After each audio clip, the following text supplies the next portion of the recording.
The scorching Arizona sun beat down mercilessly on Fort Whitman as Lena Armstrong stood on the wooden porch of her new home, watching soldiers drill in the dusty yard. 3 weeks had passed since she'd arrived with her father, General Marcus Armstrong, recently appointed commander of this remote outpost in Apache territory. The journey from Boston had been grueling, but nothing compared to the suffocating sense of isolation she felt now. "Miss Armstrong, your father requests your presence in his office," Lieutenant James Collins said, his voice startling her from her thoughts. Lena nodded, smoothing her pale blue dress. "Thank you, Lieutenant. I'll be right there." The fort's command building stood at the center of the compound, its weathered boards telling stories of harsh seasons and constant vigilance. Inside, General Armstrong's office was a testament to military precision. Maps covered the walls, each pin and marking representing strategic points across the territory. "Lena, come in," her father said without looking up from his papers.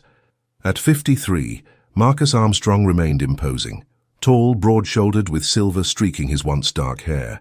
20 years of commanding men had hardened him, especially after losing his wife, Lena's mother, to influenza 7 years ago. "You wanted to see me, Father?" "Yes." He finally looked up. "We're having visitors tomorrow. A delegation from the Apache tribe led by Chief Nakohe. It's a peace negotiation, and I want you to attend." Lena's eyes widened. "Me? But why would you?" "Because you're my daughter, and I want to present a united front. Show them that we have families too." His tone softened slightly. "Besides, you've been cooped up in this fort since we arrived. This might interest you." Lena hesitated. Her entire life had been defined by her father's military career, moving from post to post, learning to adapt quickly, never questioning orders. But the stories she'd heard about the Apache since arriving had painted them as bloodthirsty savages.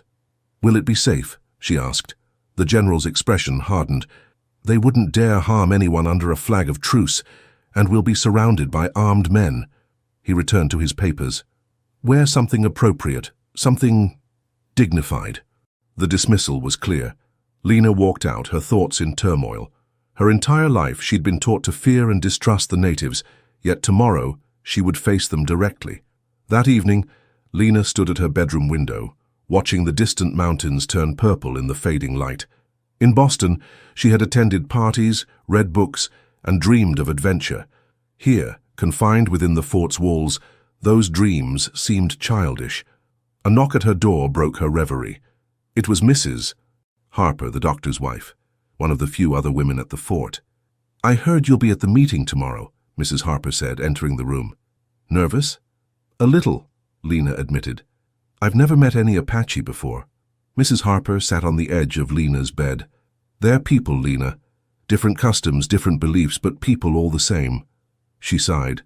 "My husband has treated some of them, says they're proud, honorable in their way. Father calls them savages." "Your father has fought them for years." Mrs. Harper's voice was gentle. "War changes how men see their enemies." After Mrs. Harper left, Lena couldn't sleep. Outside her window, the vast desert night sparkled with stars, unlike anything she'd seen in the east. Somewhere out there beyond the fort's walls were the people her father considered enemies. Tomorrow she would see them face to face. The delegation arrived at midday. Lena stood beside her father on the steps of the command building, wearing her finest dress, deep green with modest lace trim. She'd pulled her chestnut hair back severely, hoping to appear mature and dignified. The Apache riders entered the fort in a solemn procession. Their faces were painted, and they sat tall on their horses, eyes watchful and wary.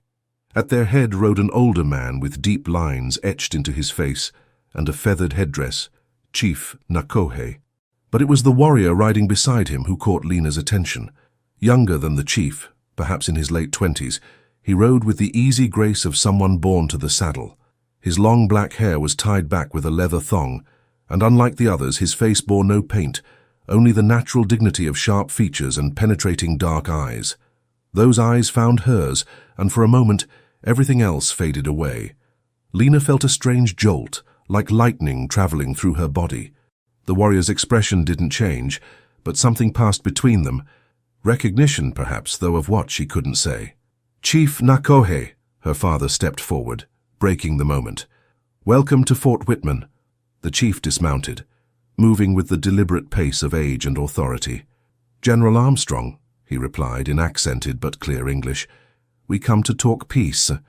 "Then let us talk." The general gestured toward the command building. As the Apache warriors dismounted, Lena couldn't help but watch the young man who had caught her attention. Up close, she could see a scar running along his jawline and the subtle patterns woven into his clothing, craftsmanship beyond the savage descriptions she'd heard. Inside, the meeting began formally. Lena sat quietly beside Mrs. Harper as the men discussed boundaries, hunting rights, and recent skirmishes. The young warrior, she learned, was called Chaitan, son of Chief Nakohe and future leader of his people. He spoke rarely, but when he did, even her father seemed to listen with grudging respect. Hours passed. The discussion grew heated at times, voices rising as past grievances were aired.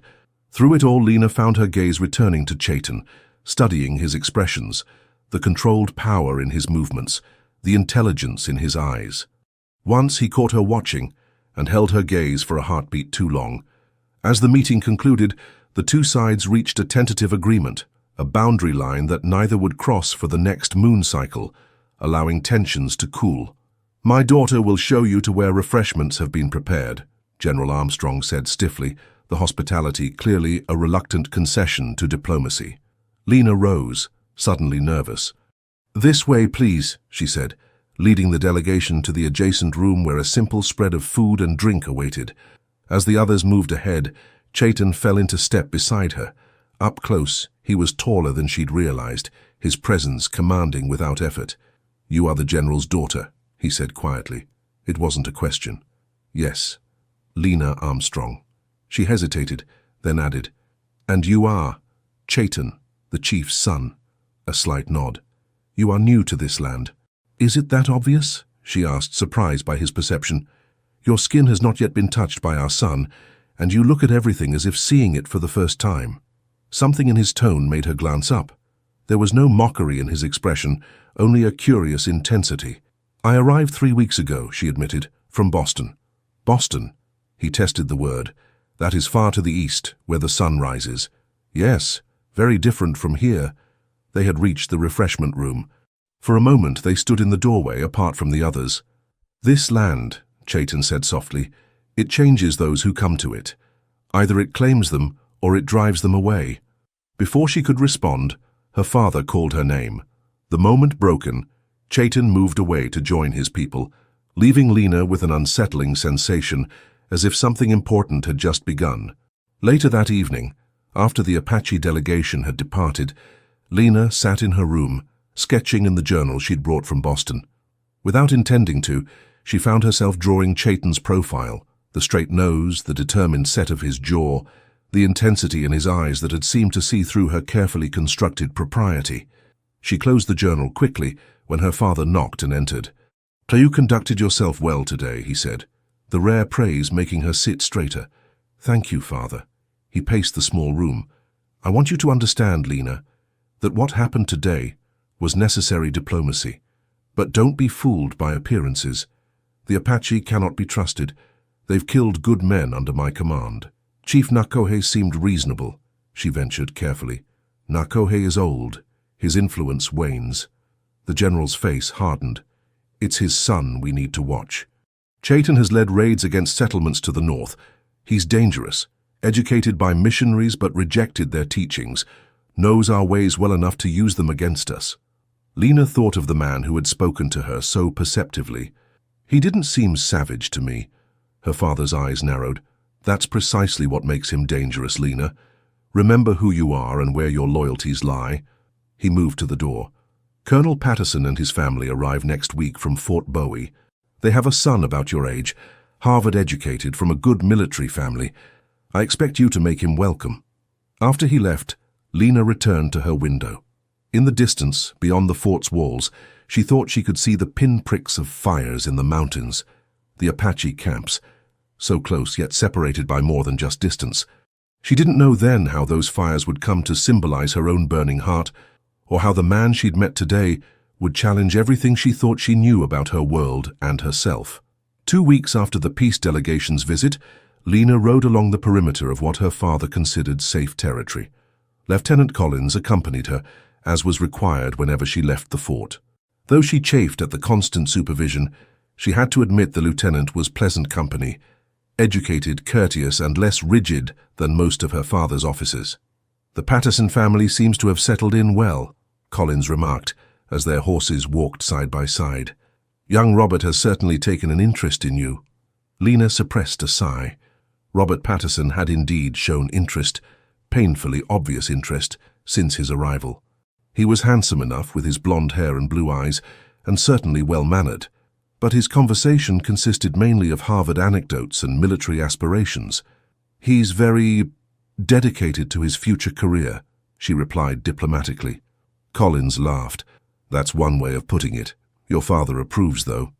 "My father would approve of anyone with a West Point ambition and a respectable family name." They crested a small rise, and Lena pulled her horse to a stop. The landscape before her took her breath away, red rock formations reaching toward the sky like nature's cathedrals, valleys dotted with juniper and sage, and in the distance, the purple shadows of mountains. "It's beautiful," she murmured. "Beautiful, but dangerous," Collins cautioned. "Everything out here can kill you. The heat, the lack of water, the wildlife." He glanced significantly toward the mountains. "And the natives." Something caught Lena's eye, movement among the rocks about 100 yards ahead. Her heart quickened as she recognized the figure of a man on horseback, partially concealed by a boulder. Even at this distance, something in his posture was familiar. Chaitan. Their eyes met across the distance. He made no move toward them, simply watching from his position on higher ground. "Lieutenant," she said quickly, "I believe we should turn back now. The sun is getting quite strong." Collins followed her gaze and stiffened, his hand moving to his sidearm. "Apache, we need to return to the fort immediately. Stay behind me." As they turned their horses, Lena couldn't resist looking back. Chaitan remained where he was, a solitary figure silhouetted against the vast sky. She had the strangest feeling he had been waiting for her. That night, a summer storm rolled in from the mountains. Lena lay awake, listening to the rain pound against the roof and the occasional rumble of thunder. The encounter with Chaitan played in her mind. Had it been chance, or had he deliberately positioned himself where she might see him? A sharp knock at her door startled her. It was Mrs. Harper, her expression urgent. "Lena, your father needs you. A wounded Apache boy has been brought to the fort. He stumbled up to the gates half dead. The doctor's treating him now." Heart pounding, Lena quickly dressed and followed Mrs. Harper to the infirmary. Inside, Dr. Harper was bent over a small figure on the examination table, while General Armstrong and 2 officers stood grimly to the side. The boy couldn't have been more than 12. His slight body was covered in cuts and bruises, and a deep wound on his leg had been bandaged. "Will he live?" her father demanded. Dr. Harper nodded. "If infection doesn't set in." "He's exhausted and dehydrated, but young and strong." "What happened to him?" Lena asked. Her father turned, noticing her for the first time. "Lena, you shouldn't be here." "I asked her to come," Mrs. Harper interjected. "We need help tending to him, and the other women are asleep." The general frowned but didn't object further. "The boy says he was attacked by a mountain lion while collecting medicinal plants for his grandmother. Got separated from his companions." "And you brought him inside the fort?" Lena couldn't hide her surprise. Her father's policy had always been strict about keeping natives outside the walls. "He's a child," Dr. Harper said firmly, "and he came to us for help." The general's jaw tightened. "Once he's stable, he'll be returned to his people." He turned to his officers. "Send a rider at first light. Inform Chief Nachkohe we have one of their children. Arrange a neutral meeting point for the handover." After the men left, Lena helped Mrs. Harper clean the boy's other wounds and coax him to drink water. He watched them with wary, pain-filled eyes, occasionally murmuring words in his native tongue. "Poor child," Mrs. Harper said softly, "out alone in that wilderness." By morning, the boy's fever had broken. Lena brought him a simple breakfast and sat beside his bed while he ate cautiously. "What's your name?" she asked gently. He studied her before answering. "Ahote." "I'm Lena," she smiled. "You're safe here, Ahote. My father has sent for your people." A flicker of relief crossed his face. "Chaitan will come." Lena's heart jumped at the name. "Chaitan? The chief's son?" Ahote nodded. "He is my uncle. He teaches me to hunt. To track. Pride crept into his voice. I was not careful. The mountain cat found me first. You were very brave to make it to our fort, Lena said. The boy's expression grew serious. Chaitan says we must learn about the white eyes, know their ways. He glanced around the infirmary. Even their medicine. Lieutenant Collins appeared at the door. Miss Armstrong, a delegation from the Apache has been sighted. Your father requests your presence at the meeting point. 30 minutes later, Lena sat beside her father in an army wagon, a Hote lying on a makeshift pallet in the back, attended by Dr. Harper. They traveled 3 miles from the fort to a flat area beside a stream, neutral ground.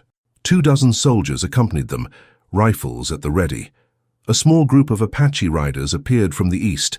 Lena immediately recognized Chaitan at their head. Unlike the formal delegation that had visited the fort, these were warriors ready for conflict if necessary, faces painted, weapons visible. The two groups stopped 50 yards apart.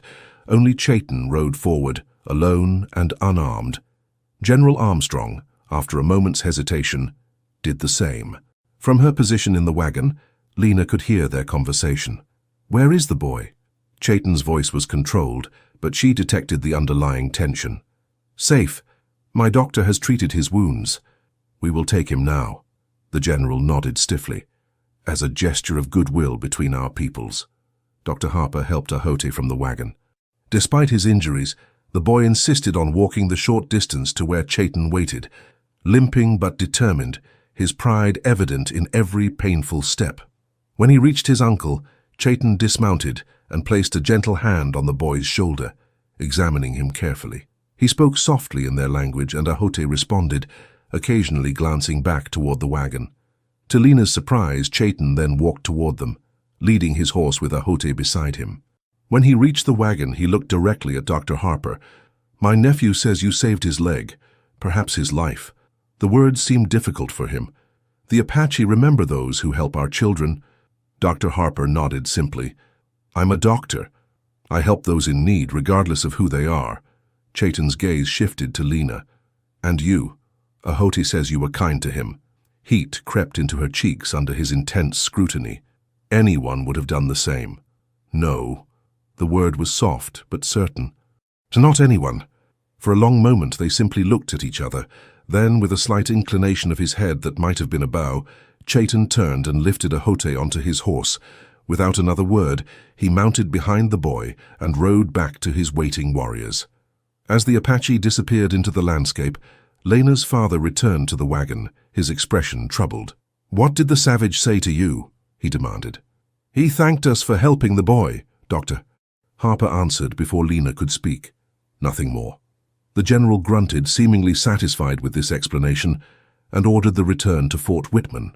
During the journey back, Lena remained silent, replaying the moment when Chaitan had looked at her. There had been something in his eyes, a question perhaps, or a challenge. Either way, she couldn't shake the feeling that it had been meant for her alone. 3 days later, Lena was in the fort's small library when Robert Patterson found her. Tall and immaculately uniformed despite the heat, he carried himself with the confidence of someone who had never questioned his place in the world. Miss Armstrong, I've been looking everywhere for you, he said, removing his hat. Your father mentioned you enjoy reading. When I can find books I haven't already finished, she replied, gesturing to the meager collection. Robert stepped closer, too close for propriety. I was hoping you might accompany me for a walk along the parade ground this evening. The sunset here is quite remarkable. Lena hesitated.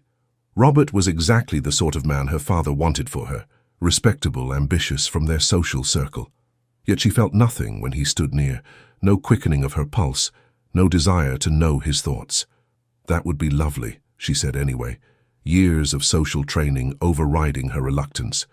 Later, as they walked the perimeter of the parade ground, Robert spoke at length about his plans to follow his father into the cavalry, his Harvard connections, and the Eastern society he clearly missed.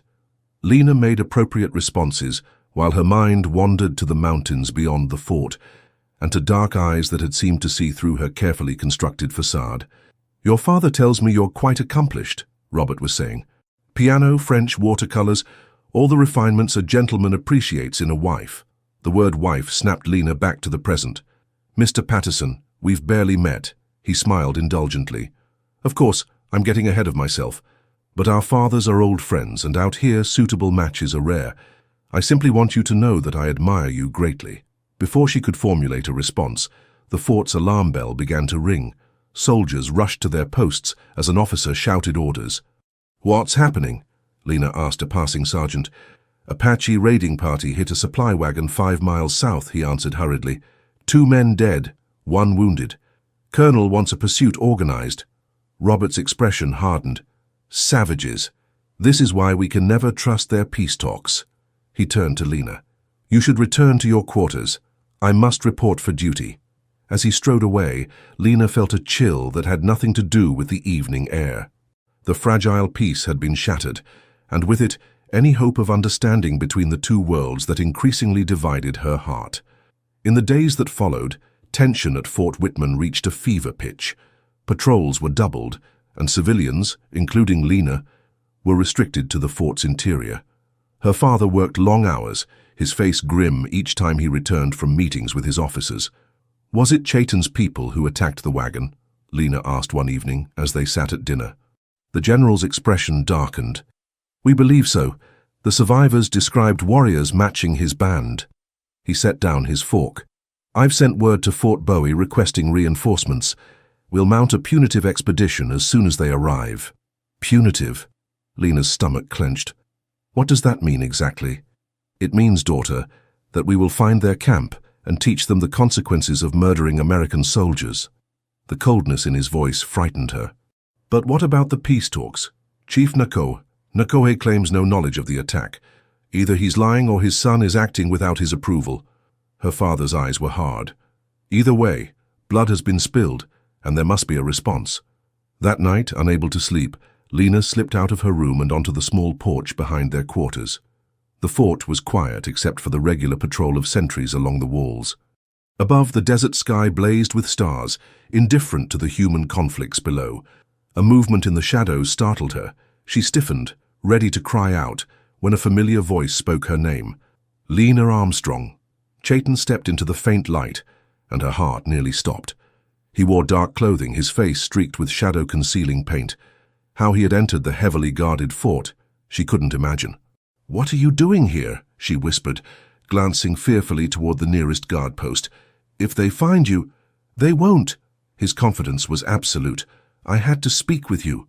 They're saying your warriors attacked the supply wagon, killed 2 men. His expression hardened. "Not my warriors, not my people." "Then who?" "Renegades. Men who follow neither my father nor me." His voice was low, intense. "Men who want war. My father is planning a punitive expedition against your camp." Something flashed in Chaitan's eyes. Concern, not fear. "How many soldiers?" "I don't know. Reinforcements are coming from Fort Bowie." He stepped closer, and Lena caught the scent of sage and open sky. "Why are you telling me this? You betray your own people." The accusation stung, but she met his gaze steadily. "I don't want more bloodshed on either side." For a long moment he simply looked at her, as if trying to read truth or deception in her face. Then, to her shock, he reached out and touched her cheek with calloused fingers. "You don't belong here, Lena Armstrong. Not in this place of death." His touch sent electricity through her body. She should step away, scream for the guards, remember her position as the general's daughter. Instead, she remained still, captivated by the intensity in his dark eyes. "Neither do you," she whispered. The sound of approaching footsteps broke the moment. Chaitan melted back into the shadows with a grace that seemed almost supernatural. "I will find you again," his voice came softly from the darkness. "When the moon is new, by the painted rocks where we first saw each other." Then he was gone, leaving Lena trembling with fear, confusion, and something else, something that felt dangerously like longing. The sentry passed, nodding respectfully to her, before continuing his rounds.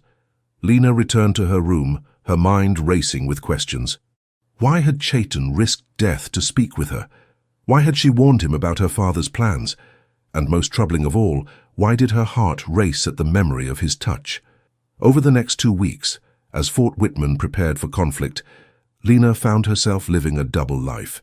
By day, she performed her duties as the general's daughter, entertaining officers' wives, attending to correspondence, even enduring Robert Patterson's increasingly determined courtship. By night she lay awake, counting the days until the new moon and wrestling with her conscience. To warn Chaitan had been treasonous. To meet him would be unforgivable. Yet the thought of not going, of never seeing him again, filled her with a despair she couldn't explain. The night of the new moon arrived. During dinner, Lena complained of a headache and retired early, knowing her father would be occupied with his officers until late. She changed from her formal dinner dress into a simple dark skirt and blouse, then wrapped herself in a shawl. Sneaking out of the fort proved easier than she'd feared. A delivery wagon was leaving through the main gate, and in the confusion of checking its contents, no one noticed a slender figure slipping into the darkness beyond the walls.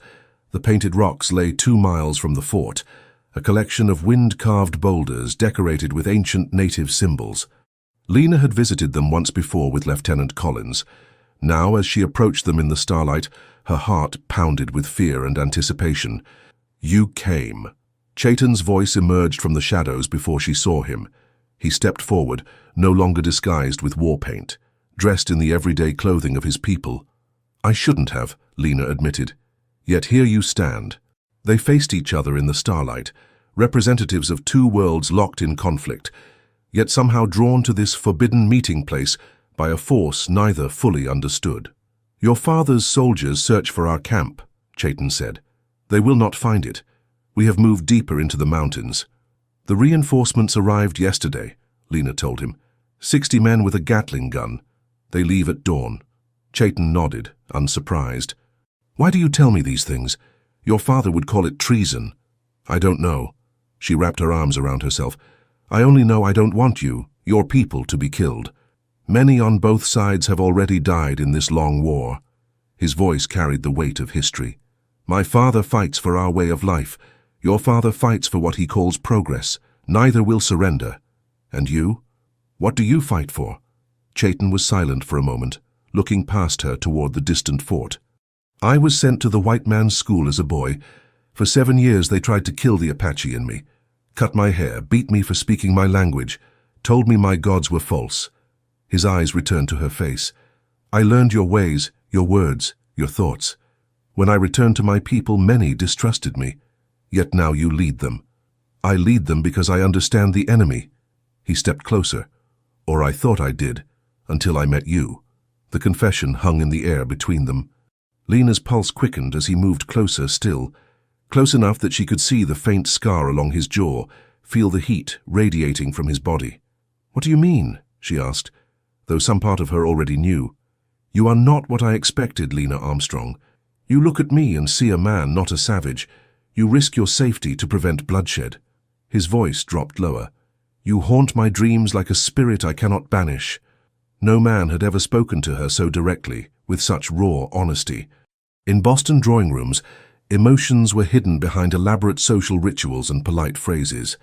Here, under the vast desert sky, Chaitan stripped away those protections, leaving her feelings exposed like the bare rock around them. "I think of you too," she admitted, the words both frightening and liberating. "I shouldn't, but I do."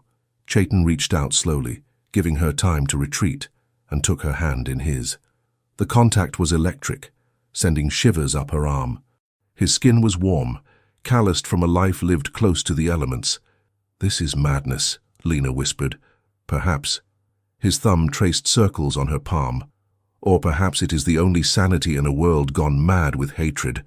Before she could respond, he tensed, his head turning sharply toward the direction of the fort. A moment later, she heard it too, hoofbeats approaching rapidly. "Someone followed you," Chaitan said, releasing her hand and moving toward the deeper shadows. "No, I was careful." "Lena!" Robert Patterson's voice cut through the night. "Lena Armstrong!" Panic seized her. "It's Robert Patterson. He must have seen me leave." "Go to him," Chaitan urged. "I will vanish." "When can I see you again?" Even in the darkness, she could see the conflict in his eyes. "It is too dangerous." "Please," she insisted, surprising herself with her desperation. After a moment, he nodded. 3 nights from now, the abandoned mission by the river. Then, with silent grace, he disappeared into the desert night. Seconds later, Robert rode into the clearing, his face twisted with anger and confusion when he spotted her alone among the rocks. "Lena, "What in God's name are you doing out here? Your father has half the fort searching for you." She manufactured a look of embarrassment. "I needed air, time to think. The fort feels like a prison sometimes." "A prison?" He dismounted, his expression incredulous. "It's protection. Do you have any idea how dangerous it is out here?" He looked around suspiciously. "Were you meeting someone?" "Of course not. Who would I meet?" Robert studied her face, not entirely convinced. "Get on the horse. I'm taking you back before your father organizes a full search party." As they rode double toward Fort Whitman, Robert's arm around her waist felt like a shackle. Behind them, the painted rocks stood silent under the stars, witnesses to a forbidden connection that would change everything. The expedition against the Apache left at dawn as planned, but without General Armstrong at its head. At the last minute, orders had arrived from territorial headquarters requiring his presence at a strategy meeting in Tucson. Command of the punitive force fell to Colonel Patterson instead, while Lieutenant Collins remained behind as acting commander of the reduced garrison at Fort Whitman. Lena watched from her window as the column of soldiers disappeared into the morning haze, Robert Patterson riding proudly beside his father. Her feelings were conflicted: relief that her father would not lead the attack against Chaitan's people, fear for what might happen when the soldiers found them. Her deception the previous night had required careful explanation. She had claimed insomnia and a desire for fresh air, apologizing profusely for the worry she'd caused. Her father had been stern but ultimately accepted her story, though he restricted her movement to the interior of the fort as punishment. "You're fortunate young Patterson found you," he'd said grimly. "There are worse dangers than Apache in the desert at night." Now with both her father and Robert away, Lena found herself under the looser supervision of Lieutenant Collins and Mrs. Harper. The reduction in garrison strength meant everyone had additional duties, leaving her with more freedom than she'd had since arriving at Fort Whitman. 3 days passed in anxious anticipation. No word came from the expedition, which Lena took as good news. Surely if they had found and engaged Chaitan's people, riders would have been sent with reports. On the third night, as darkness fell, Lena faced her most difficult decision yet. The abandoned mission lay 4 miles from the fort, too far to walk in the time available. She would need a horse, which meant taking one from the stables, which meant committing an act that couldn't be explained away as a simple evening stroll. Mrs. Harper provided the opportunity without realizing it. Over dinner, she mentioned that Lieutenant Collins would be inspecting the perimeter guards from midnight until dawn, and most of the remaining officers would be in a strategy meeting until late.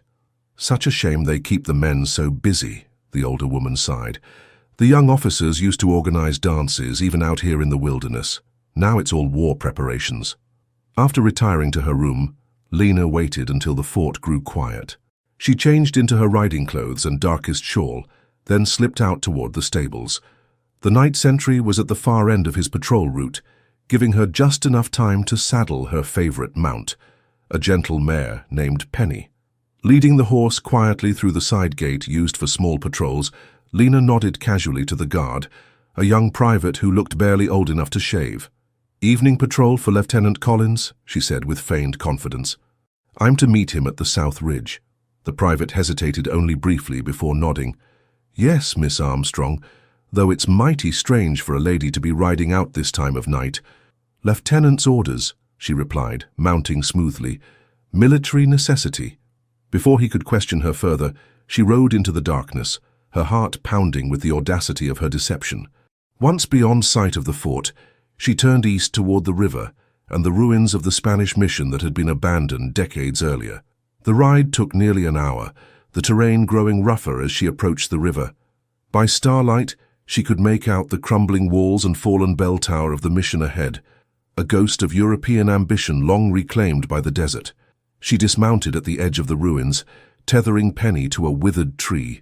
"Chaitan?" she called softly, moving toward what had once been the mission's central courtyard. No answer came. The adobe walls, eroded by decades of wind and rain, cast strange shadows in the starlight. Lena felt a prickle of unease. Had she misunderstood? Or had something happened to prevent him from coming?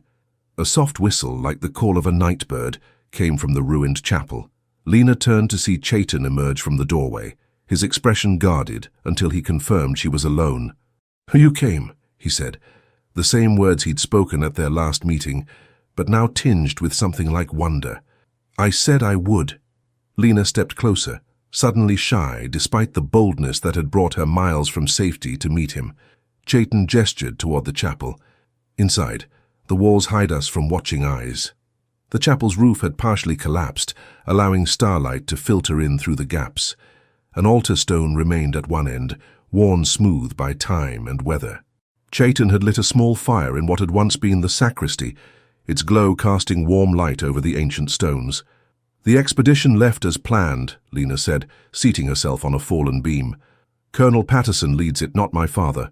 Chaitan nodded, settling across from her. "We know. Our scouts watch them fumble through the mountains." A hint of amusement crossed his face. "They follow old trails that lead nowhere. You've moved your people? To a place they will not find." He studied her face in the firelight. "You rode alone through the night to tell me this?" Lena looked down at her hands. "No, I came because—" How could she explain what she herself didn't fully understand? "I came because I needed to see you again." The honesty in her voice seemed to touch something in him. Chaitan moved to sit beside her, close enough that she could feel the warmth of his body. "In my tribe," he said softly, "there is a story of two stars that burn on opposite sides of the night sky. They can never meet, for if they did, the world would end in fire. Yet they never stop looking toward each other across the darkness." "Is that how you see us?" Lena asked. "Destined to remain apart?" "Perhaps. Or perhaps the old stories don't account for hearts that refuse to obey the boundaries set for them." His voice deepened. "I have tried to forget you, Lena Armstrong. I have prayed to my ancestors for guidance, but your face haunts me whether I am awake or dreaming." The raw emotion in his words mirrored her own conflicted feelings. Since their meeting at the Painted Rocks, Lena had barely slept, torn between duty and the inexplicable pull she felt toward this man. "I know nothing about you," she said, "except that you're supposed to be my enemy. What would you know?" And so, beside the small fire in the ruined chapel, Chaitan told her of his life. Of his childhood in the mountains before the white settlers came in numbers. Of being taken at 9 years old to the Indian school in Pennsylvania, where he had learned English, mathematics, and Christianity, alongside brutal lessons in obedience and shame. Of returning to his people at 16, caught between worlds, no longer fully Apache in their eyes, yet never to be accepted as white.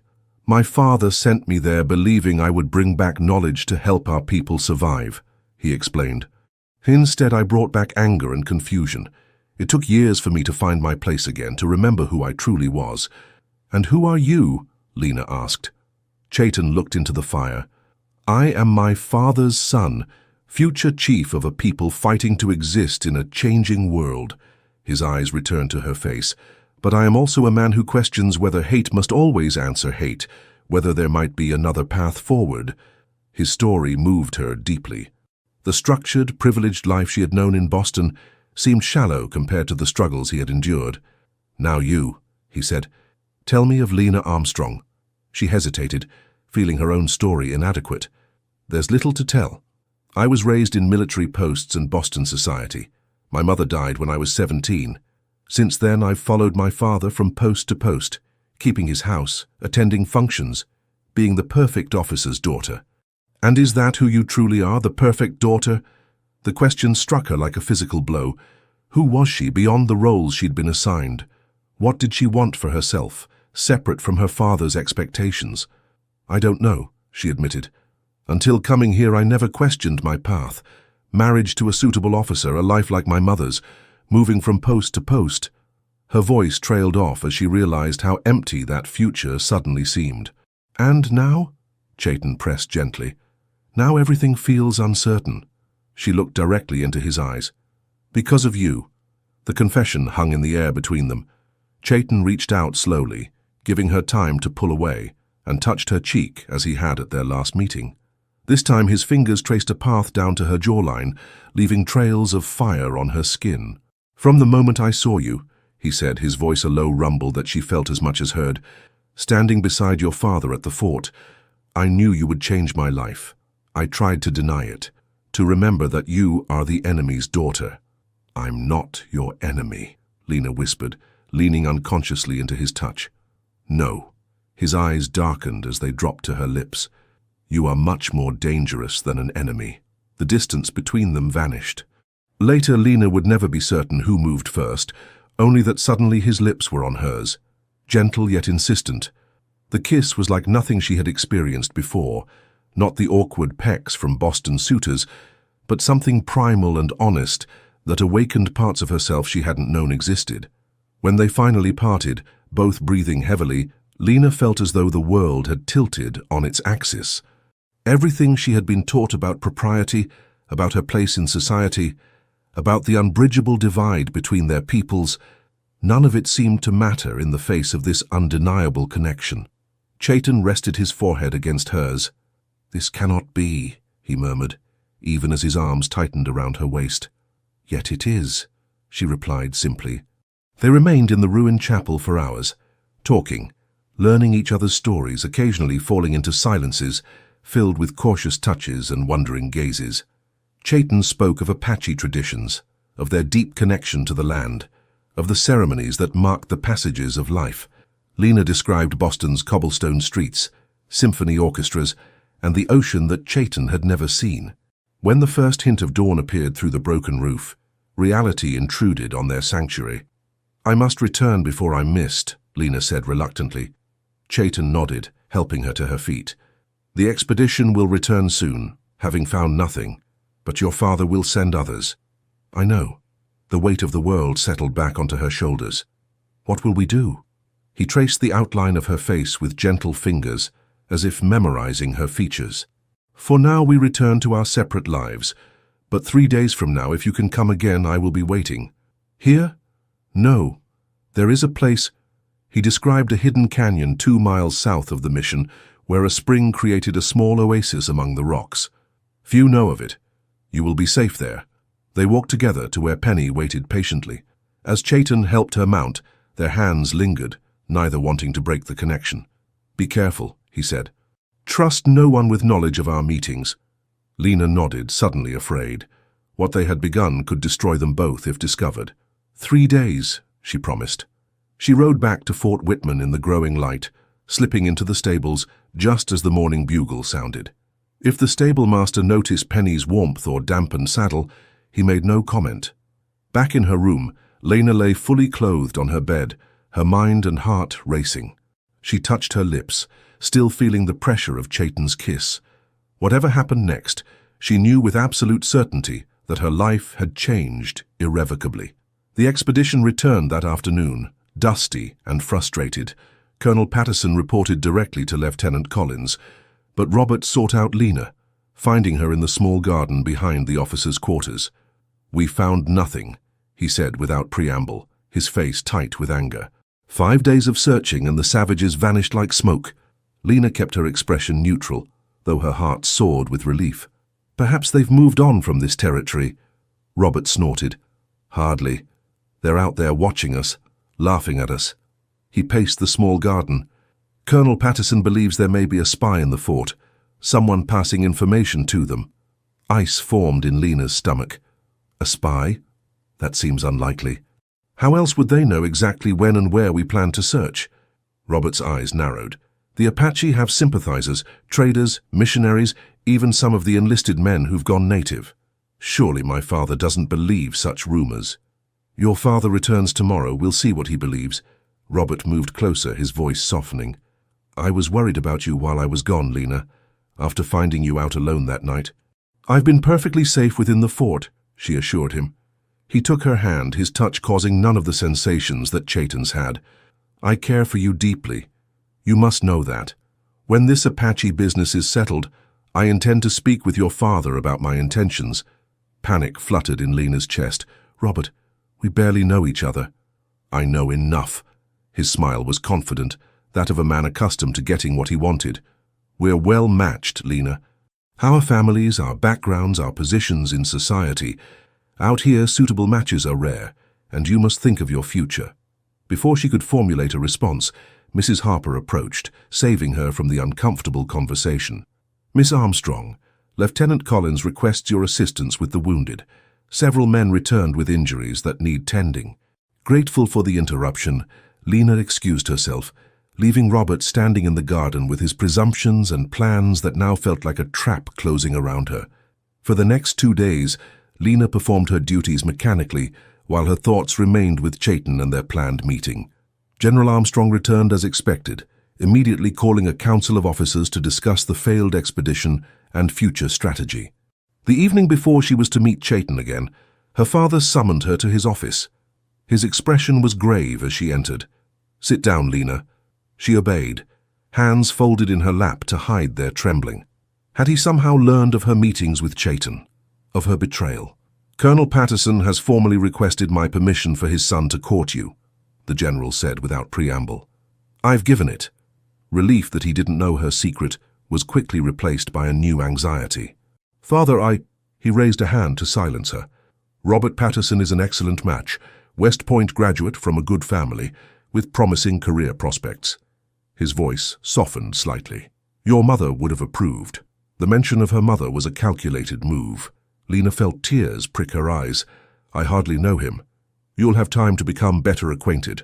The courtship will be proper and supervised." His tone made it clear this was not a request, but an order. "Robert will be joining us for dinner tomorrow evening to make his intentions official." Tomorrow evening, when she was supposed to meet Chaitan at the hidden spring. Lena's mind raced, searching for an excuse, a delay. "Father, I'm not ready for courtship. I had hoped to return east in the fall. Perhaps stay with Aunt Margaret in New York." "Nonsense." The general's eyes hardened. "Your place is here until you are properly settled. The matter is decided, Lena." Dismissed, she walked numbly back to her quarters, her thoughts in turmoil. To miss her meeting with Chaitan would break her promise, perhaps convince him she had reconsidered their connection. But to defy her father again, so soon after her previous escape, would invite closer scrutiny and make future meetings impossible. That night she made her decision. She would attend dinner with Robert, maintain appearances, and then feign illness to retire early. With her father occupied entertaining the Pattersons, she might still slip away to meet Chaitan, though she would be dangerously late. The following day passed with agonizing slowness. Lena went through the motions of her daily routines while constantly watching the sun's progress across the sky. By late afternoon, as she dressed for dinner, she had formulated her plan in detail. The Pattersons arrived promptly at 6. Colonel Patterson was a taller, grayer version of his son, same confident bearing, same entitled assumption that the world would bend to his will. Mrs. Patterson, a thin woman with sharp features, softened only by her genuine smile, immediately engaged Lena in conversation about Boston society and the challenges of maintaining standards on the frontier. Throughout dinner, Robert's attention remained fixed on Lena, his every statement clearly designed to impress. He spoke of his achievements at West Point, his commendations in the field, his vision for advancement through the ranks. "Of course, having a suitable wife is essential for an officer's career," he said, raising his glass in Lena's direction. "A woman of refinement and proper background makes all the difference at headquarters functions." Lena smiled tightly, acutely aware of the time passing. Outside, the sun was setting, painting the sky in colors that reminded her of the fire in the ruined chapel where Chaitan had kissed her. As dessert was served, she pressed a hand to her forehead. "I apologize, but I'm feeling rather faint. The heat today was quite oppressive." Concern immediately appeared on her father's face. "Perhaps you should retire, Lena. Mrs. Patterson will understand." The older woman nodded sympathetically. "Of course, dear. The desert climate can be so taxing for those not accustomed to it." Robert rose quickly. "Allow me to escort you to your quarters, Miss Armstrong." "That won't be necessary," Lena said hastily. "Please continue your dinner. I just need to rest." Before anyone could insist further, she made her exit, careful to maintain the appearance of someone feeling unwell but not seriously ill. In her room, she changed quickly into riding clothes, covering them with a dark shawl. The dinner would last at least another hour, giving her precious little time to reach the hidden spring before full darkness made travel dangerous. Sneaking past the sentries proved more difficult this time. Security had been tightened after the failed expedition, with more guards posted and more frequent patrols. Lena was forced to wait nearly 30 minutes for an opportunity to reach the stables unobserved. By the time she mounted Penny and rode cautiously away from the fort, full darkness had fallen. She pushed the mare harder than was wise on the unfamiliar terrain, guided only by starlight and Chaitan's directions. The hidden canyon was difficult to find even with his instructions. Twice she thought she had located the narrow entrance, only to find herself facing solid rock walls. Frustration and fear mounted as the hours passed. Chaitan would think she had abandoned him, returned to her proper place in white society. Finally, nearly 3 hours late, she found the opening, a crack in the rock face barely wide enough for a horse to pass through. Beyond it, the canyon opened slightly, with steep walls rising on either side. At its end, as Chaitan had described, a small spring created a pool surrounded by cottonwood trees and desert flowers that bloomed in the night. Lena dismounted, her legs shaking from the strain of the ride and the emotional turmoil of the evening. "Chaitan," she called softly, moving toward the pool. No answer came. The canyon was empty, silent except for the gentle gurgle of water and the occasional rustle of leaves in the night breeze. He had waited, but eventually given up and left. The realization hit Lena with physical pain. She sank onto a boulder beside the pool, tears welling in her eyes. After all the risk she had taken, after the connection they had formed, it was over before it had truly begun. "I thought you would not come," the voice came from above. Lena looked up to see Chaitan descending from a ledge halfway up the canyon wall, where he must have been watching for her approach. "I couldn't get away earlier," she said, rising to meet him as he reached the canyon floor. "My father, there was a dinner I couldn't avoid." In the starlight, his expression was unreadable. "I waited. I would have waited until dawn." The simple statement, delivered without drama or recrimination, moved her deeply. Lena closed the distance between them, propriety forgotten as she wrapped her arms around him, burying her face against his chest. "I was afraid you'd gone," she whispered. "Afraid I'd lost you." His arms enfolded her, strong and certain. "I am here, Lena Armstrong." One hand tilted her chin up until their eyes met. "And so are you, despite all that stands between us." Their second kiss was different from the first, not tentative exploration, but hungry confirmation, as if both needed to reassure themselves of the other's presence and desire. When they finally parted, breathless, Chaitan led her to a small camp he had prepared beside the pool. A blanket lay spread on soft sand, with a small fire burning nearby. "Tell me what happened," he said, as they sat together, his arm around her shoulders. Lena explained about Robert's courtship, her father's approval, the expectations that threatened to suffocate her. "They've planned my entire future without consulting my heart." "And what does your heart say?" Chaitan asked, his voice gentle but intent. She looked up at him, at the proud features illuminated by firelight, at the eyes that saw beyond her carefully constructed facade to the woman beneath. "It speaks your name," she answered simply, "though the world would call me mad for it." His hand caressed her cheek, his touch reverent. "Then we are both mad. Perhaps that is the only sanity in a world built on hatred and division." They talked long into the night, planning stolen moments, acknowledging the dangers, yet unable to consider ending what had begun between them. Chaitan spoke of his vision for his people, not war, but a future where Apache traditions could survive alongside the inevitable changes. "My father believes fighting is the only path," he explained. "The younger warriors agree, but I have seen what lies beyond the mountains.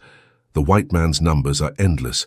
War can only end in our destruction." "Then what is the alternative?" Lena asked.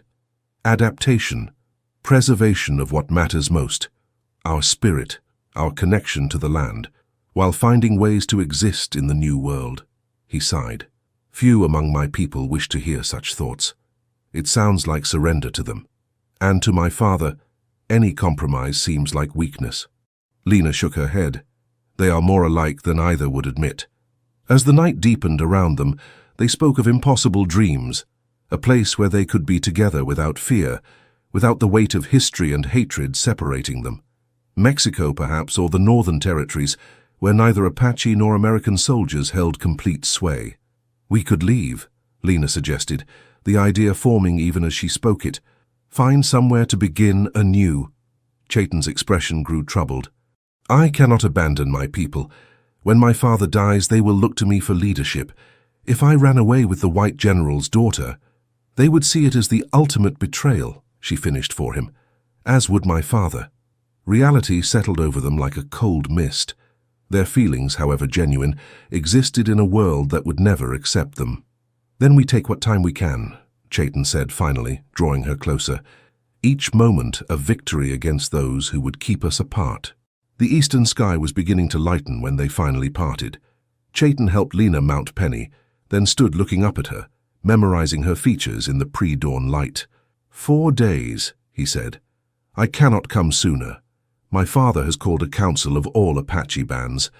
I must be there. I'll come here, Lena promised, whatever it takes. He nodded, then pressed a small leather pouch into her hand. Keep this with you. It contains sacred herbs and a hawk's feather from my first hunt. Among my people, it is a token of protection and of profound connection. Lena understood the significance of the gift, a tangible symbol of feelings that could not be openly acknowledged. She untied the ribbon from her hair and pressed it into his hand in return. So you'll remember the color of my hair when we're apart, she said softly. Chaitan tucked the ribbon carefully into his shirt, close to his heart. Then he stepped back, allowing her to depart while the darkness could still hide her return to the fort. The ride back seemed faster, fueled by the lingering warmth of Chaitan's embrace and the weight of the leather pouch tucked safely in her pocket. Lena reached Fort Whitman just as the eastern sky began to lighten, slipping into the stables and then her quarters without detection. As she lay in her bed, physically exhausted but emotionally alive in a way she had never experienced, Lena knew with absolute certainty that there was no turning back. Whatever the cost, whatever the danger, her heart had chosen its path. The next 4 days passed in a strange dichotomy for Lena. Outwardly, she maintained her role as the general's daughter, attending to correspondence, supervising the household, accepting Robert Patterson's increasingly confident attentions with practiced politeness. Inwardly, her thoughts remained with Chaitan, counting the hours until they could meet again. Robert, interpreting her distraction as maidenly shyness, grew bolder in his courtship. He brought her wildflowers gathered by his orderly, recited poetry that had clearly been memorized for the occasion, and spoke often of their future as if it were already decided. My father believes I'll make major within 5 years, he told her, during one of their chaperoned walks around the parade ground. With the right connections and a distinguished service record, I could reach colonel by 40. And is that what you want? Lena asked, genuinely curious about the man who so confidently assumed he would be her husband. Rank and advancement? Robert looked surprised by the question. Of course. It's what every officer wants. To serve with distinction, to rise through the ranks to make one's mark on history. He squeezed her hand where it rested on his arm. And to have a suitable wife by my side during the journey. The word suitable struck Lena like a physical blow. Not beloved, not cherished, not even desired, simply suitable, appropriate, fitting for his station and ambitions. And what if I wanted something different for my life? She asked carefully. Robert laughed as if she'd made a charming joke. Different? What more could a woman want than security, social position, and a husband dedicated to his career and country? She didn't answer, recognizing the futility of trying to explain the awakening she had experienced in Chaitan's arms, the revelation that life could hold passion, true connection, and a meeting of minds beyond social expectations. On the evening of the 4th day, as Lena prepared to slip away to meet Chaitan, unexpected news arrived at the fort. A large detachment from Fort Bowie was approaching, led by Brigadier General William Sherman, the military commander of the Arizona Territory. Sherman himself, her father said, pacing his office with barely contained excitement. This could change everything, Lena. With proper reinforcements and Sherman's authority, we can finally mount a comprehensive campaign against the hostiles. What does that mean exactly? She asked, her mouth suddenly dry. It means, General Armstrong said with grim satisfaction, that we stop playing cat and mouse in the mountains and bring overwhelming force to bear. Sherman has used such tactics successfully against other tribes. The Apache will be no different. Horror washed over Lena as she understood the implications. Not targeted expeditions against warrior bands, but a campaign against the Apache as a people, including women, children, elders, including Chaitan and his father. Surely there's another way, she ventured. The peace talks have failed repeatedly. Her father's expression hardened. The time for talk is over, Lena. Sherman arrives tomorrow morning. I expect you to help Mrs. Harper prepare suitable quarters and a proper welcome dinner.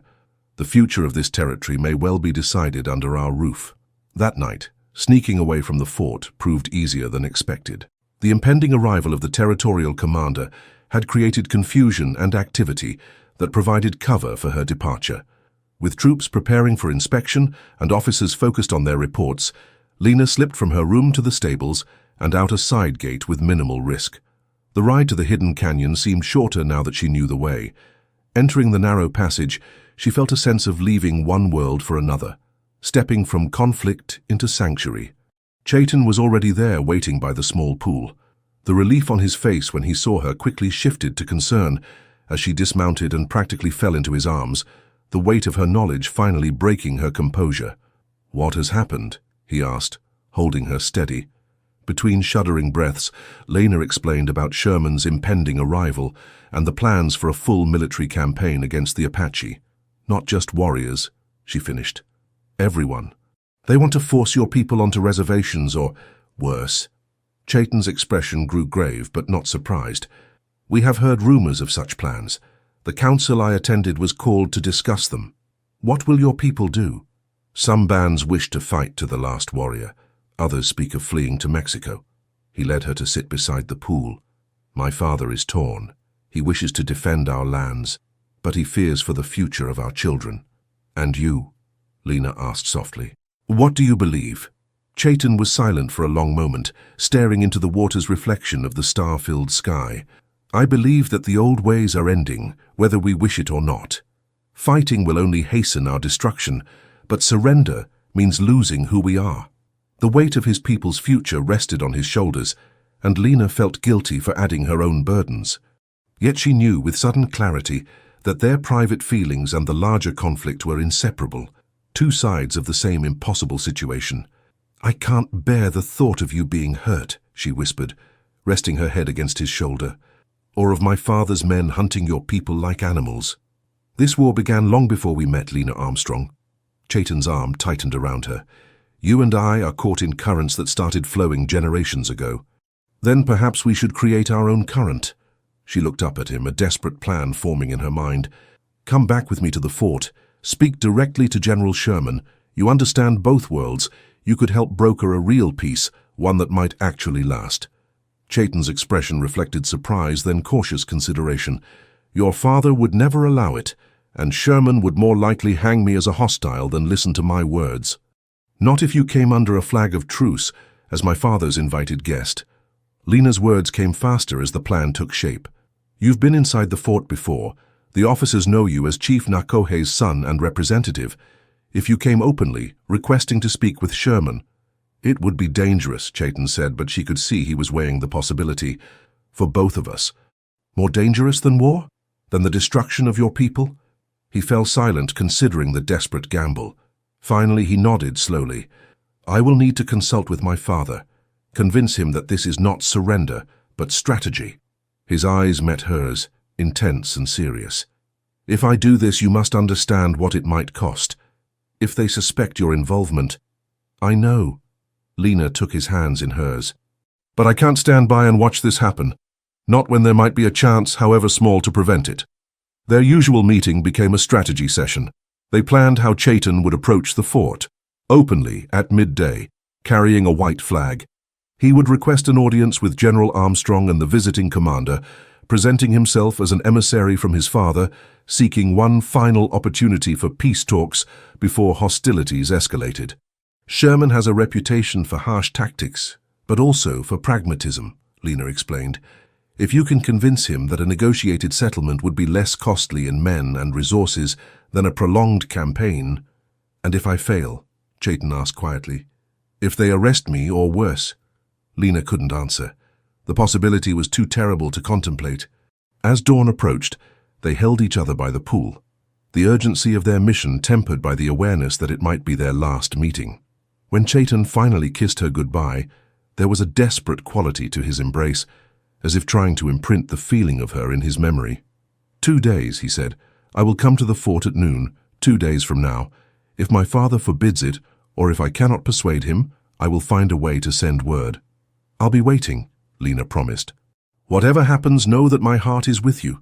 She rode back to Fort Whitman as the eastern sky brightened, her mind racing with the audacity of their plan and the countless ways it could go wrong. Yet beneath the fear lay a core of determination. For the first time in her life, she was acting according to her own conscience rather than others' expectations. General Sherman arrived that afternoon with a cavalry escort and 4 companies of infantry. A tall, imposing figure, with a sweeping beard and piercing eyes, he dominated the welcoming ceremony with his presence alone. Lena, standing beside her father as the troops assembled for inspection, studied the man who held the fate of Chaitan's people, and perhaps Chaitan himself, in his hands. Sherman's reputation had preceded him. Brilliant strategist, unflinching in pursuit of objectives, advocate of hard war tactics that targeted civilian support as well as military forces.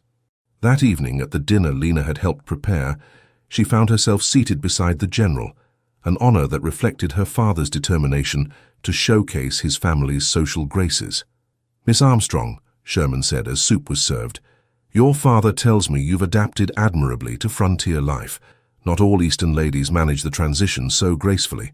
"The landscape has its own beauty, General," she replied carefully. "And the people here, all the people, have much to teach those of us from the East if we're willing to listen." A flicker of interest passed through Sherman's eyes. "An unusual perspective. Most ladies I encounter at frontier posts speak only of the hardships and privations. Perhaps they haven't looked beyond the fort walls," Lena suggested. Her father cleared his throat warningly. "Lena has always had a romantic streak, General. Too many novels, I fear." Sherman chuckled indulgently. "Youth is entitled to its idealism, Armstrong. Age and experience temper such notions soon enough." He turned back to Lena. "Have you encountered many natives during your time here, Miss Armstrong?" "I was present during the peace delegation's visit," she answered truthfully, "and I helped care for a wounded Apache boy who sought treatment from our doctor." "Indeed?" Sherman's bushy eyebrows rose. "And what impression did you form of these people?" Lena felt every eye at the table upon her. Her father's gaze particularly held a clear warning to be circumspect, yet something in Sherman's manner suggested he was genuinely interested in her answer, not merely making conversation. "I found them to be people, General Sherman, different in customs and beliefs, but with the same fundamental concerns as any people: protection of their families, preservation of their way of life, hope for their children's future." A silence fell over the table. Robert Patterson, seated across from her, looked scandalized. Her father's complexion had darkened ominously, but Sherman merely nodded thoughtfully. "An astute observation, Miss Armstrong. Indeed, understanding one's adversary is essential in any conflict." His expression hardened slightly. "Though understanding does not preclude necessary action when the nation's interests are at stake." The conversation turned to other topics, but Lena caught Sherman watching her speculatively several times throughout the evening. Whether that would work to their advantage or disadvantage when Chaitan arrived, she couldn't guess. The next day passed in agonizing slowness. General Armstrong and his officers were closeted with Sherman for hours, presumably planning the campaign that would begin once reinforcements were fully assembled. Lena moved through her duties mechanically, her thoughts focused on Chaitan and the desperate gamble they were about to undertake. That night, unable to sleep, she stood at her window watching the stars and wondering if Chaitan was looking at the same sky, perhaps saying farewell to his father before risking everything on their plan. The enormity of what he was preparing to do, to walk alone into the stronghold of his enemies, trusting in honor and diplomacy that had failed so often before, humbled her. Morning brought heightened activity as the fort prepared for the campaign. Supply wagons were loaded, weapons inspected, horses shod. Lena watched it all with growing despair. Even if Chaitan convinced his father, even if he reached the fort safely, would anyone be willing to listen? As noon approached, she positioned herself near her father's office, where Sherman and the senior officers were reviewing maps and deployment plans. Her heart pounded so loudly she was certain others must hear it, but the soldiers and civilians moving about the fort were focused on their own preparations. The sentry's call came precisely at noon. "Rider approaching. Single rider under white flag." Activity in the fort paused as soldiers moved to defensive positions. From her vantage point, Lena could see Chaitan approaching slowly on his paint horse, a branch with white cloth tied to it held high above his head. He rode with his characteristic straight-backed dignity, unarmed, wearing the formal attire of an Apache diplomat rather than a warrior. General Armstrong emerged from his office, Sherman beside him, both squinting against the sunlight at the approaching figure.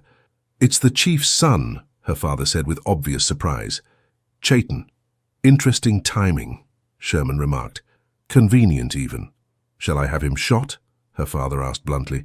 "He's led raids against settlements north of here." Lena's heart nearly stopped at the casual suggestion, but Sherman shook his head. "He comes under a flag of truce. Let's hear what he has to say." The general's eyes narrowed. "Though have sharpshooters positioned, Apache notions of honor don't always match our own." As Chaitan rode through the gates, Lena forced herself to remain still, to show no special interest or concern. He dismounted with fluid grace, handing his white flag to the nearest soldier before turning to face General Armstrong and Sherman. If he was afraid, nothing in his bearing revealed it. His gaze swept the gathered officers briefly before settling on the two commanders. "I come on behalf of Chief Nakohe," he said, his deep voice carrying across the suddenly silent fort, "to speak with General Sherman about the future of our peoples." Sherman stepped forward, studying Chaitan with frank curiosity. "Bold move, coming here alone. Your father must value peace highly to risk his heir. Or perhaps he values his people's survival," Chaitan replied evenly. "War benefits no one except those who profit from death." A murmur ran through the gathered soldiers. Such direct speech was unexpected from a supposed savage. Sherman's beard twitched with what might have been amusement. "Well said. Come then, let's talk inside, away from this infernal heat." General Armstrong's jaw tightened, but he gestured toward his office. "Search him first," he ordered the nearest soldiers. Chaitan submitted to the indignity without comment, allowing the thorough check for hidden weapons before following the officers into the command building. As he passed near Lena, their eyes met for the briefest moment. No more than a heartbeat. Yet in that glance passed volumes of unspoken communication. The door closed behind them, leaving Lena and the rest of the fort's occupants to wait and wonder what transpired within. Minutes stretched into an hour, then two. Soldiers returned to their duties, though with frequent glances toward the command building. Robert Patterson found Lena still lingering nearby and frowned at her evident interest. "You shouldn't concern yourself with military matters," he said, taking her arm possessively. "These negotiations, if they can be called that, are merely a formality before we begin the real work of pacification." "Do you truly believe there's no possibility for peace?" Lena asked, unable to keep the edge from her voice. Robert looked at her with surprise. "Peace? With savages who understand only force? The Apache will have peace when they surrender and accept life on the reservation. Not before." His certainty, his absolute dismissal of any other possibility, chilled Lena to the bone. This was the man her father wanted her to marry, a man whose worldview allowed no room for understanding those different from himself. Nearly 3 hours after Chaitan had entered the command building, the door finally opened. General Armstrong emerged first, his expression thunderous. Sherman followed, deep in thought, stroking his beard absently. Last came Chaitan, his face impassive but his eyes alive with an intensity Lena recognized, the look of a man walking a dangerous path with absolute conviction. "Prepare quarters for our guest," Sherman instructed a nearby lieutenant. "He will remain overnight while we consider his proposal." Shock rippled through the assembled officers. Robert, still standing beside Lena, made a noise of disbelief. "Sir, with respect, keeping a hostile inside the fort." "Is my decision, Lieutenant Patterson," Sherman cut him off sharply. "The Apache have offered terms that warrant consideration. Chief Nakohe has proposed a council between our forces and all major Apache bands to be held on neutral ground, with the goal of establishing permanent boundaries and conditions for coexistence." General Armstrong's displeasure was evident in every line of his body. "A delaying tactic, nothing more. They seek to gain time to prepare for our campaign. Perhaps," Sherman conceded, "or perhaps an opportunity to avoid unnecessary bloodshed and expense to the government." He glanced at Chaitan, who stood silent and dignified amid his enemies. "I've seen enough of war to know that victories often cost more than defeats. We'll give their proposal proper consideration." As Chaitan was escorted to the fort's small guest house, under guard but treated with the respect due an emissary, Lena felt hope flicker to life. Whatever he had said inside that room had at least given Sherman pause, opened a possibility where none had existed before. That evening, as Lena helped Mrs. Harper prepare dinner for the officers, she overheard fragments of conversation that suggested the negotiations had been more substantial than anyone had anticipated. Chaitan had presented not just vague promises of peace, but specific proposals: designated territories, regulated trading posts, even a system for resolving disputes between settlers and Apache bands. "The savage was surprisingly articulate," Colonel Patterson remarked to her father, "almost as if he had been coached in what arguments would appeal to Sherman. Or as if he understands both sides of the conflict," Sherman countered, entering the dining room. "The young man was educated in Eastern schools, was he not?" "To our regret," General Armstrong replied bitterly. "We taught him our language and ways, only to have him use that knowledge against us." Sherman's eyes found Lena across the room, his gaze speculative. "Sometimes understanding an adversary leads to unexpected perspectives," he said.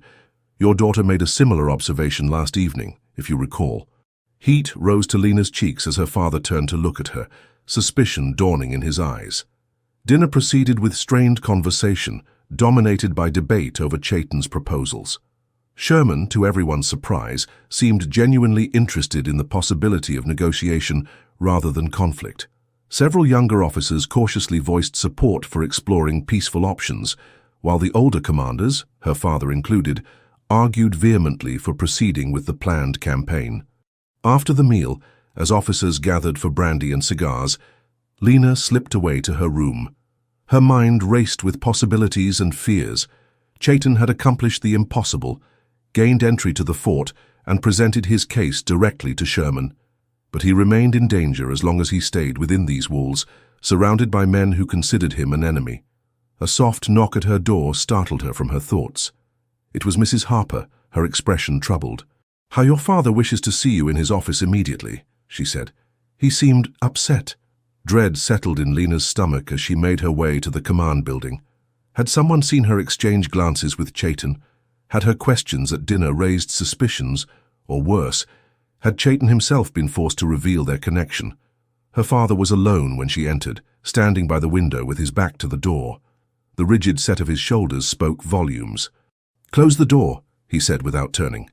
Lena obeyed, her hands clasped tightly before her to hide their trembling. "How long?" he asked, his voice dangerously quiet. "Father?" He turned then, his face a mask of controlled fury. "How long have you been meeting with the Apache, Lena? How long have you been betraying your family, your people, your country?" The directness of the accusation left no room for denial. Lena felt the blood drain from her face, but forced herself to stand straight to meet her father's gaze. "I have betrayed no one," she said with as much dignity as she could muster. "I've been trying to prevent bloodshed on both sides. By consorting with the enemy, by feeding him information about our plans, our defenses." The general's voice rose with each question. "One of my officers saw you return before dawn 2 days ago. Your horse had been ridden hard. And now, coincidentally, the chief's son appears with detailed knowledge of our campaign preparations. Chaitan came to prevent war, not to gather intelligence," Lena protested. "His people want peace as much as—" "His people?" Her father's interruption was like a whip crack. "And what of your people, Lena? Where do your loyalties lie?" The question struck at the heart of her dilemma. These past weeks had forced her to examine loyalties she had never before questioned. To her father, to the society that had shaped her, to the army that had been her only real home since her mother's death. "My loyalty is to what's right," she answered finally. "To the possibility that there might be a better way than endless killing."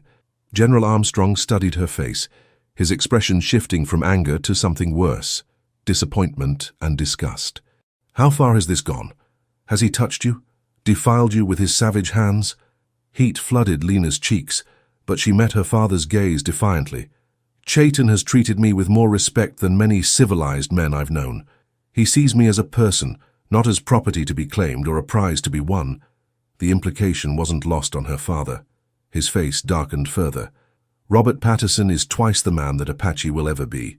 He can give you a proper life, position in society, children who won't bear the stain of mixed blood. The naked prejudice in his words sickened her. This man who had raised her, whom she had respected and obeyed her entire life, suddenly seemed like a stranger. "I will not marry Robert Patterson," she said quietly but firmly.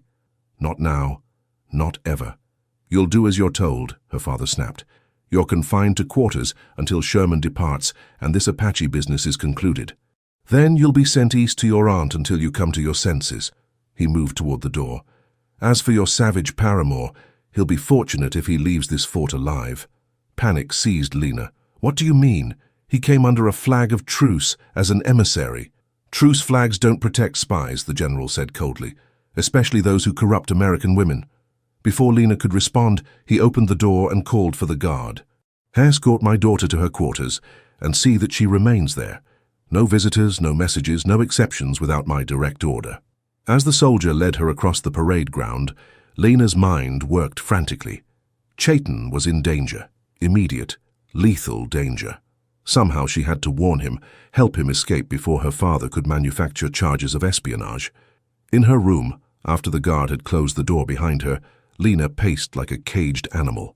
The windows were too small for escape, and even if she could slip out, the fort was now on high alert with doubled sentries. Her father would have made sure she was watched carefully. As darkness fell, she heard increased activity outside, boots on wooden walkways, officers calling orders, the sound of horses being prepared. Something was happening, and every instinct told her it involved Chaitan. A tap at her window made her jump. Peering through the glass, she saw Mrs. Harper's concerned face. Lena quickly opened the window. "What's happening?" she whispered. "They're arresting the Apache," Mrs. Harper replied urgently. "Your father convinced Sherman that he came as a spy, not a peace emissary. They're taking him to the guardhouse now, pending military trial." Horror washed over Lena. A military trial would be a sham, the outcome predetermined. "Mrs. Harper, please, I have to help him. He came here in good faith, risking everything for peace." The older woman's expression was torn. "You love him," she said. It wasn't a question. Lena nodded beyond denial or pretense. "Please help me reach him, or at least get a message to him." Mrs. Harper glanced over her shoulder, then back at Lena. "My husband is treating a soldier in the infirmary, directly across from the guardhouse. He might be able to pass a message." She paused, conflict evident in her eyes. "But, Lena, what can a message do? He's surrounded by armed men in a fortified position." "Just tell him I'm trying to find a way," Lena pleaded, "and I tell him I love him." With a quick nod, Mrs. Harper disappeared into the night. Lena returned to pacing her room, her mind racing through possibilities, each more desperate than the last. She could try to steal a key to the guardhouse, create a diversion, appeal directly to Sherman. All plans with minimal chance of success and maximum risk. An hour later, a soft knock at her door preceded Mrs. Harper's return. The doctor's wife slipped inside, her expression grave. "I spoke with him," she whispered, "through the guardhouse window, while Thomas treated a guard with a toothache." "What did he say?" Lena asked eagerly. "He said to tell you he regrets nothing, that some things are worth any price." Mrs. Harper took Lena's hands in hers. "Child, they're planning to transfer him to Fort Bowie at dawn for trial. Your father doesn't trust Sherman's judgment, thinks he might be swayed by the Apache's arguments if given time." Desperation crystallized into determination in Lena's heart. "Then we have until dawn to get him out." Mrs. Harper's eyes widened. "We? Lena, I sympathize with your feelings, truly I do, but what you're suggesting is treason." "So is executing a peace emissary who came under a flag of truce," Lena countered. "Please, Mrs. Harper, I'm not asking you to help me free him, only to create an opportunity for me to try." The older woman was silent for a long moment, internal conflict evident in her expression. Finally, she sighed. "Thomas keeps spare keys to most buildings, including the guardhouse, for medical emergencies." She squeezed Lena's hands. "I can't promise anything, but I'll speak with him. He has his own doubts about how this Apache situation is being handled." After Mrs. Harper left, Lena prepared with focused intensity. She changed into her darkest riding clothes, packed a small bag with essentials, and concealed her father's spare pistol beneath her jacket. Whatever happened tonight, she wouldn't be returning to Fort Whitman, couldn't return after helping a prisoner escape. Just after midnight, when the fort had settled into the quieter rhythms of night watch, Mrs. Harper returned with her husband. Dr. Harper's expression was grave but determined. "I've treated that young man for injuries twice now," he said without preamble. "He struck me as honorable, intelligent, hardly the bloodthirsty savage your father describes. And I've seen enough of war to know that peace, even an imperfect peace, is worth pursuing." From his pocket he produced a ring of keys. "The guardhouse has 2 sentries tonight, Anderson and Mills. I've given Anderson a sleeping powder for his insomnia. It should take effect within the hour. Mills I'll need to distract with a medical emergency on the opposite side of the fort." Lena felt tears spring to her eyes at their willingness to risk everything to help her. "I don't know how to thank you." "Don't," Dr. Harper said bluntly. "If this fails, we'll deny all knowledge. If it succeeds—" He sighed. "Well, I've been requesting transfer to a less remote posting for years. This might provide the perfect excuse." The plan they devised was simple by necessity. At 1:30, Dr. Harper would summon Mills to help with a medical emergency in the officers' quarters on the far side of the fort. Lena would use the keys to enter the guardhouse and free Chaitan. Meanwhile, Mrs. Harper would saddle 2 horses and leave them tethered near the small rear gate used for hunting parties. "The gate will be guarded," Dr. Harper warned. "You'll have to create your own diversion there, and once you're outside, you'll have until dawn before they organize a proper pursuit." "That's all we need," Lena said with more confidence than she felt. "Just enough time to reach Chaitan's people in the mountains." At the appointed hour, Lena crouched in shadows near the guardhouse, watching as Dr. Harper approached and spoke urgently to Mills. The young sentry hesitated only briefly before following the doctor toward the officers' quarters. Through the guardhouse window, Lena could see Anderson slumped at his desk, apparently asleep. She moved quickly across the open space, heart pounding as she fitted the key into the lock. The door opened with a faint creak that sounded thunderous to her strained nerves. Inside, Anderson didn't stir. The sleeping powder had done its work. Chaitan sat on a narrow cot in the single cell, eyes widening as Lena appeared in the doorway. "You shouldn't be here," he whispered as she fumbled with the cell key. "Neither should you," she replied, finally opening the barred door. "They're planning to transfer you to Fort Bowie at dawn for a sham trial. My father believes you came as a spy." Chaitan rose, moving silently to her side. "And you risk everything to free me." "Everything that matters is already at risk." She pressed the spare pistol into his hands. "Mrs. Harper has horses waiting by the south gate. We have perhaps 10 minutes before someone raises the alarm." As they slipped from the guardhouse, keeping to the deepest shadows, Chaitan took her arm. "Lena, listen to me. If I escape alone, they'll assume I overpowered the guard. You could still—" "No!" She cut him off firmly. "I've made my choice, Chaitan. Whatever comes next, we face it together." The certainty in her voice seemed to reach something deep within him. Nodding once, he took her hand, and together they moved through the sleeping fort toward the south gate. Mrs. Harper was waiting with the horses, her face pale with tension. "Hurry," she whispered.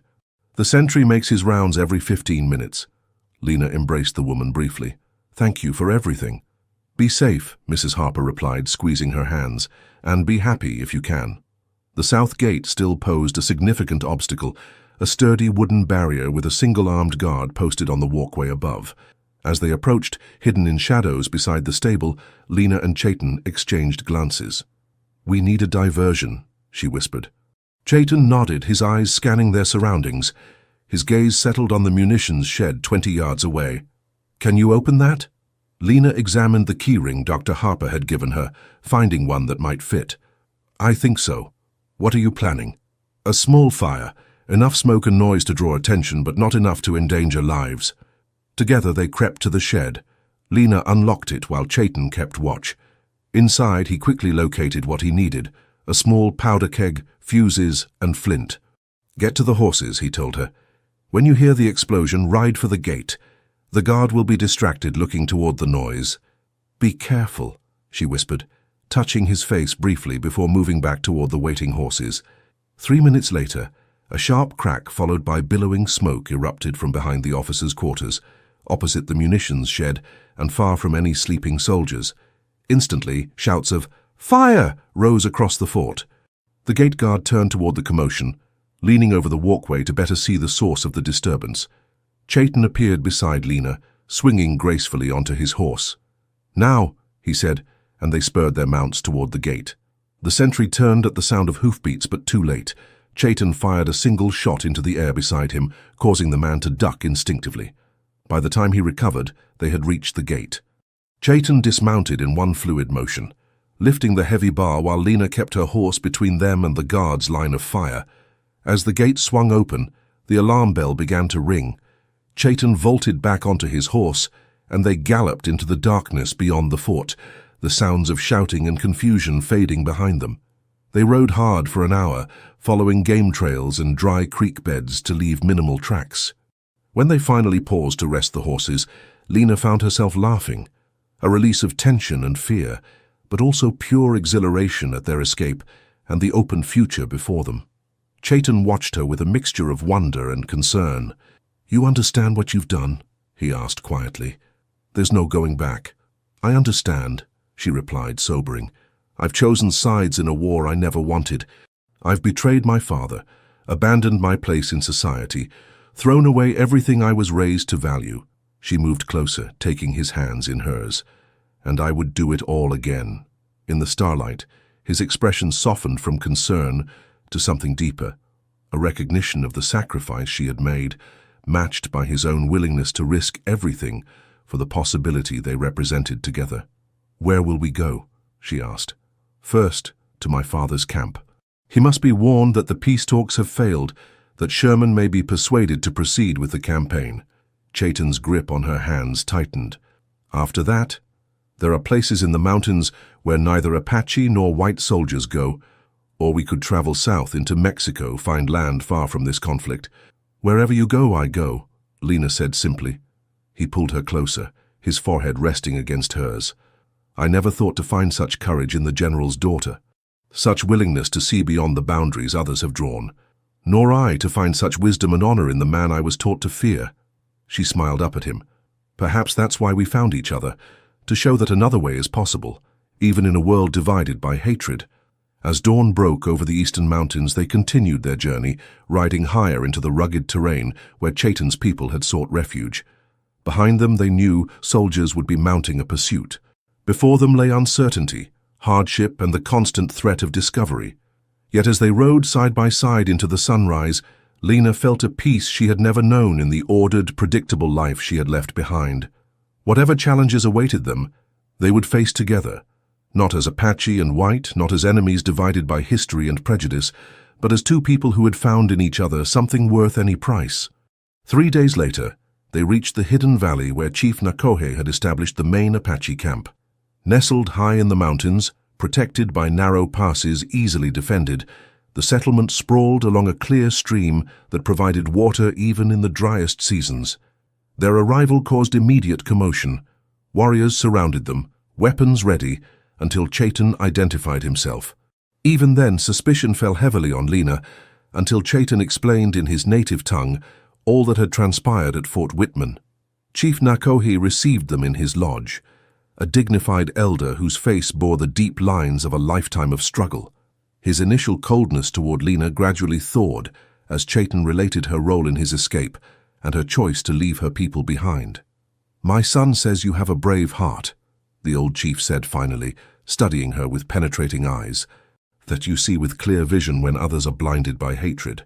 "I only wish for peace between our peoples," Lena replied, "though I fear that chance is now lost."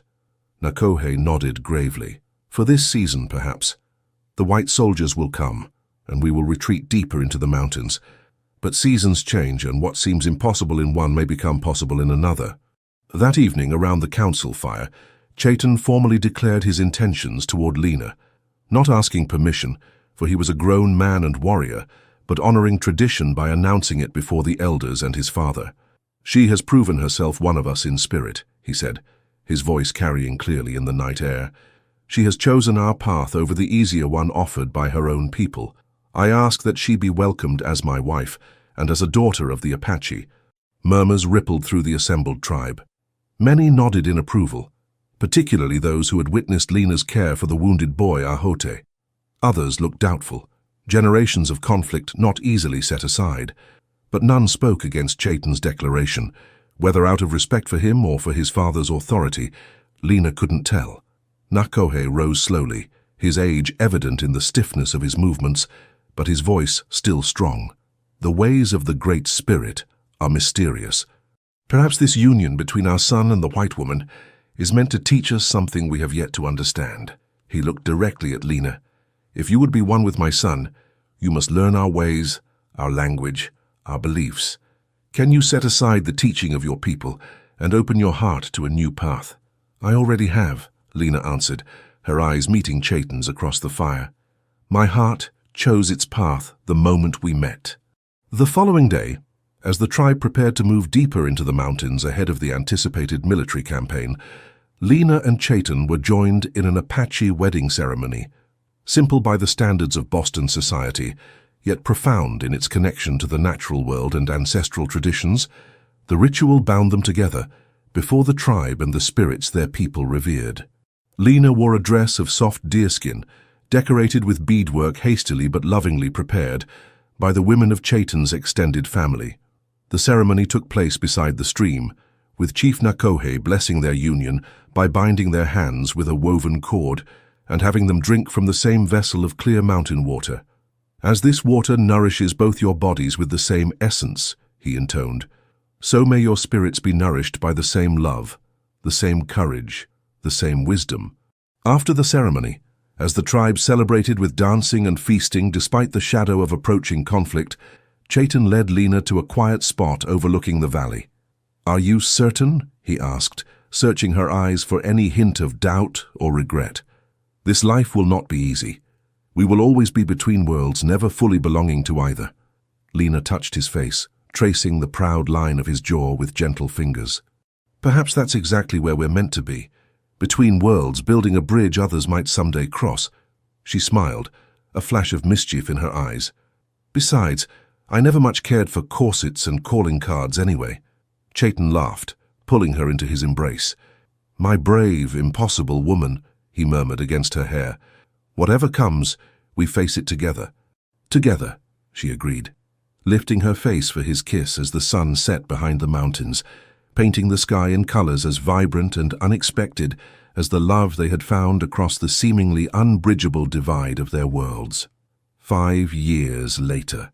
The trading post at the edge of the New Mexico territory was a bustling center of commerce where cultures met and mingled with surprising harmony. Apache, Navajo, Mexican, and American traders exchanged goods, stories, and occasionally wary friendship. On the wide porch of the main building, a small boy of about 4 raced back and forth, his dark eyes bright with excitement as he spotted an approaching wagon. His features were a striking blend of his parents', his father's strong bone structure softened by his mother's delicate nose and mouth, his copper skin a shade lighter than the Apache children who played nearby. "Papa, Mama Ryder's coming," he called in English, then repeated the warning in Apache for his playmates. From inside the trading post emerged a tall man with the bearing of a chief, though he wore the practical clothing of a frontier trader. Chaitan shaded his eyes against the afternoon sun, studying the approaching wagon with the caution that had become second nature during years of living between worlds. Beside him appeared Lena, her chestnut hair now worn in a single long braid, her skin tanned by years of mountain sun. She carried a baby girl on her hip, the infant's curious eyes taking in the bustling scene around her. "Army wagon," Chaitan noted quietly. 2 officers, 4 enlisted. Lena nodded, instinctively drawing their son, Elias, closer to her side. Though 5 years had passed since their escape from Fort Whitman, caution remained necessary. The military still occasionally sent patrols looking for the general's daughter and the renegade Apache, though the intensity of the search had diminished with time and the emergence of new conflicts elsewhere in the territories. As the wagon drew nearer, Lena stiffened in recognition. "It's Lieutenant Collins," she whispered. "Now, Captain, it seems." Chaitan's hand moved imperceptibly closer to the knife at his belt. "Friend or enemy?" "I never knew him well enough to say," she admitted. "He was always fair, more open-minded than most at the fort." The wagon stopped before the trading post. Captain Collins, older and more weathered than Lena remembered, surveyed the scene with careful eyes that widened slightly when they fell on her and Chaitan. Miss Armstrong, he said, recovering quickly, or I suppose that's not your name anymore. Lena Armstrong, she replied, using the name she and Chaitan had adopted after their marriage, his father's name, honoring the old chief who had died defending his people 2 winters past. Collins nodded, his gaze taking in the children, the trading post, the evident prosperity of their small settlement. We've been sent to establish a new boundary line for the reservation, he explained. The government has abandoned the campaign against the free Apache bands. Too costly, too few results. Relief washed through Lena, though she kept her expression neutral. For 5 years they had lived with the knowledge that military action could force them to flee deeper into the wilderness at any moment. The war is over? Chaitan asked, his voice carefully controlled. Not officially, Collins admitted, but the policy has changed. Treaties, reservations, gradual assimilation. He looked uncomfortable with the last word, aware of its implications for native cultures. And my father? Lena asked, the question that had haunted her for 5 years finally finding voice. Collins's expression softened. Retired last year. Lives in Boston now. He hesitated. He doesn't speak of you, but he keeps a photograph on his desk, you as a young girl before your mother passed. The revelation touched something deep in Lena's heart. Not forgiveness, perhaps, but a recognition of the complexity of love and loyalty that had driven both their choices.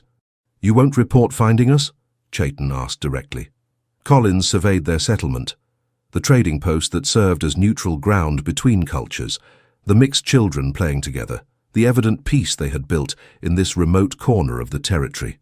Report what? He said finally. I came to survey boundary lines, not search for ghosts from the past. He tipped his hat.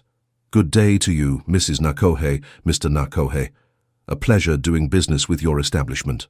As the captain returned to his wagon, ordering his men to make camp a respectful distance away, Lena leaned against Chaitan's solid presence. It seems the world is changing after all, she murmured. Slowly, he agreed, wrapping an arm around her shoulders. Too slowly for many, but it changes nonetheless. Their son tugged at Chaitan's sleeve, impatient for attention. Papa, you promised to teach me tracking today. Chaitan smiled, ruffling the boy's hair. So I did. Go fetch your moccasins and we'll find deer trails before sunset. As Elias raced away, Lena gazed at the mountains that had sheltered them, at the trading post they had built as a meeting place between cultures, at the children of mixed heritage playing in the yard, living embodiments of the bridge they had begun to build 5 years ago. We'll never fully belong anywhere, she said softly, echoing Chaitan's words from their wedding day. He turned to her, tilting her face up to meet his gaze. We belong to each other, he corrected gently, and perhaps someday others will find the courage to cross the same divide. As the sun began its descent toward the western horizon, painting the desert in gold and crimson, Lena stood with her family at the edge of 2 worlds that had once seemed impossibly separate. Their path had not been easy, marked by loss and sacrifice on both sides. Yet as she watched her son return, eager for his father's teachings, and felt her daughter's weight against her hip, Lena knew with absolute certainty that she would make the same choice again. For in Chaitan's arms, in the family they had created, in the community growing around their trading post, she had found something rare and precious, a love powerful enough to transcend the boundaries of culture and history, strong enough to build a future where understanding might someday replace fear, and acceptance might finally conquer hatred. I can't hide it any longer, she had cried in a moment of desperate honesty 5 years ago. And his answer then as now remained their truth and their hope. Then let me love you openly. In the fading light of day, with the promise of peace finally on the horizon, they had achieved exactly that. A love lived openly, defiantly, and completely, despite all that had tried to keep them apart. The end. My dear listener. Like Lena and Chaitan, many of us have stood at crossroads where the easier path was not the right one. We've faced moments where society's expectations pulled us in one direction, while our hearts whispered truth in another. Their story reminds us that true courage often means following that quiet inner voice, even when the world seems to stand against us. In your own journey through life's many seasons, you have undoubtedly shown similar courage.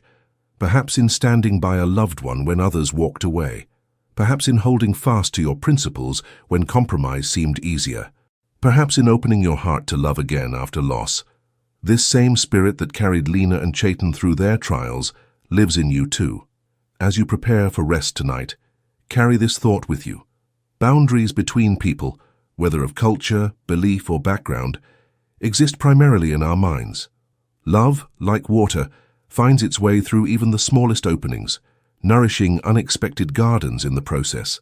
The courage to love authentically, to see beyond surface differences to the humanity we share, remains one of life's most powerful forces. Your years have given you wisdom that the young are still seeking. You understand, as Lena and Chaitan learned, that life's most meaningful paths aren't always the easiest ones, but you also know the profound peace that comes from living in harmony with your deepest values. Rest well tonight. Let your dreams be as vast and beautiful as those western skies.